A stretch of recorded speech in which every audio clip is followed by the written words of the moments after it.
Audio Jungle.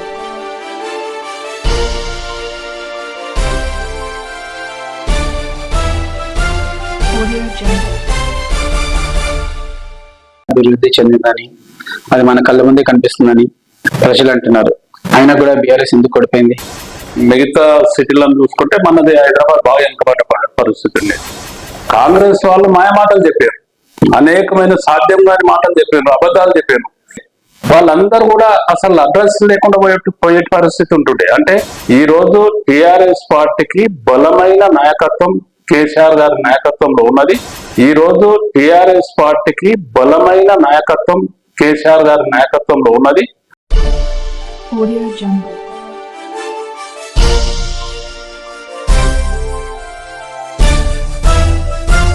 Audio Jungle.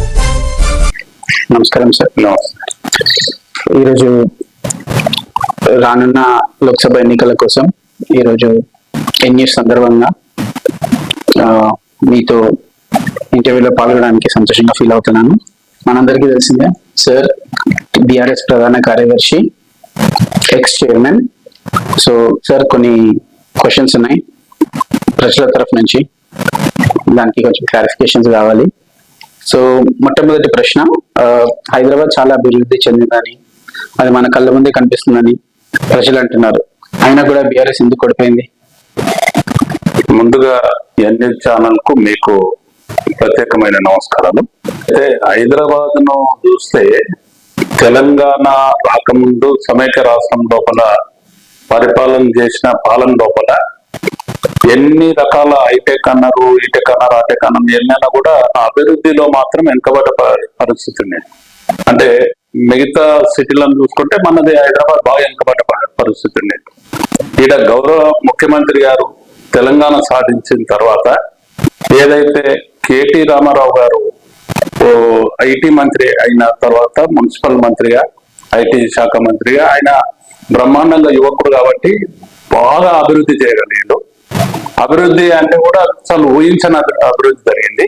Telangana ప్రజలు విజ్ఞులు, వాళ్ళందరూ కూడా ఆలోచన చేశారు. ఈ రోజు ఏదైతే గతాన్ని పోల్చుకొని ఇప్పుడు జరుగుతున్న అభివృద్ధి, గతంలో జరిగిన అభివృద్ధి, ఆ అభివృద్ధికి పోలిక ఏదైతే చూసిందో డెఫినెట్ గా ఇన్ ఫ్యూచర్ లో అభివృద్ధి జరగాలంటే ఈ ప్రాంతం, హైదరాబాద్ ప్రాంతం, జిహెచ్ఎంసీ ప్రాంతం అభివృద్ధి జరగాలంటే ఈ ప్రాంతం ద్వారా అనేక రాష్ట్రాల ప్రజలు కూడా ఇక్కడ నివసిస్తుంటారు కాబట్టి మొత్తం దేశమంతా కూడా ఇది పాకడానికి అవకాశం ఉంటది.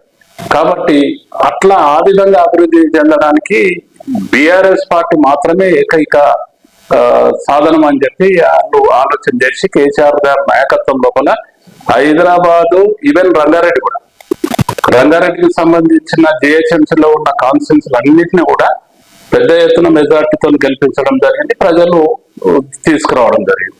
అయినా కూడా ఓటమి రాష్ట్రంలో అంటే చాలా క్లియర్ గా ఏదైతే అనేకమైన పథకాలు భారతదేశం లోపల ఎక్కడ లేని పథకాలు తెలంగాణలో ప్రవేశపెడితే కాంగ్రెస్ వాళ్ళు మాయమాటలు చెప్పారు, అనేకమైన సాధ్యం కాని మాటలు చెప్పారు, అబద్ధాలు చెప్పారు.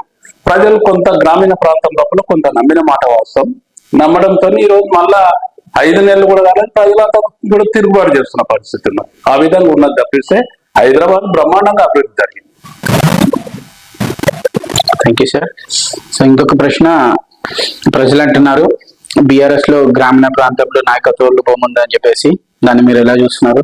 నాయకత్వ లోపం టిఆర్ఎస్ పార్టీలో లేదు. నాయకత్వం లోపం కన్నా నాయకులు ఎక్కువ అయ్యి నాయకత్వం ఎక్కువ అయ్యి ఉన్నమాట వాస్తవం.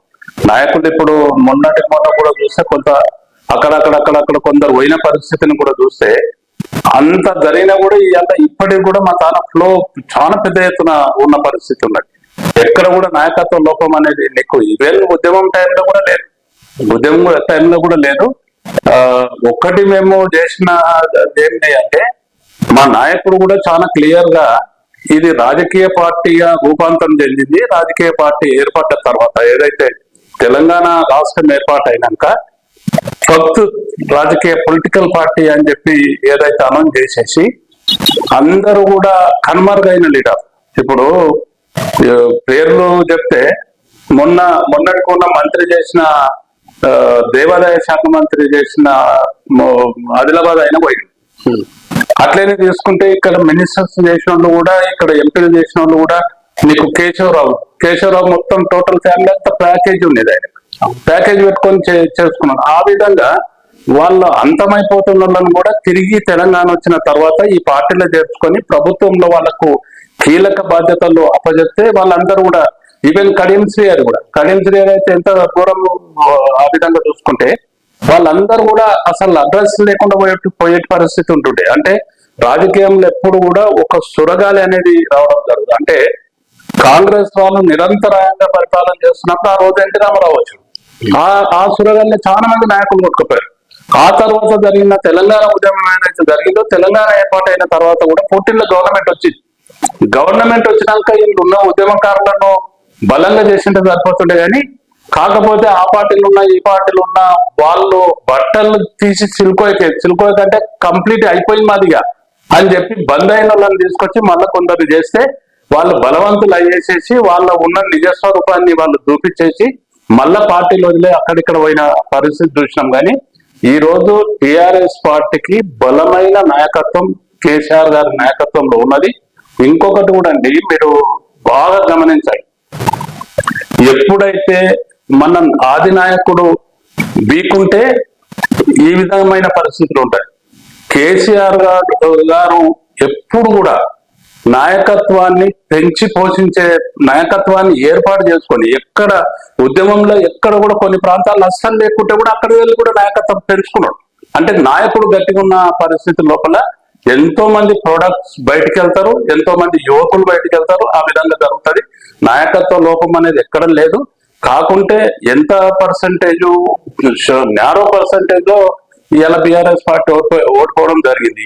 39 సీట్లు వచ్చినాయి. 39 సీట్లు వచ్చిన పరిస్థితి ఉన్నది. ఈ రోజు లోక్సభ ఎన్నికల లోపల మా నాయకుడు జరుగుతుంటే బ్రహ్మరథం పడుతున్న పరిస్థితి ఉన్నది. దాన్ని చూసి ఓర్వలేక మోడీ, ఇక్కడ ఉన్న ముఖ్యమంత్రి గారు ఇద్దరు కలిసేసి కూడా 48 గంటల లబ్టాలు అవాంతరాలు కూడా సృష్టించడం జరిగింది, బంద్ చేయడం జరిగింది. ఆ విధంగా జరుగుతున్న పరిస్థితి ఒకటి చాలా క్లియర్ గా, ఎక్కడ నాయకులు ఎంతమంది పోయినా కూడా కొత్త నాయకత్వం వస్తుంది.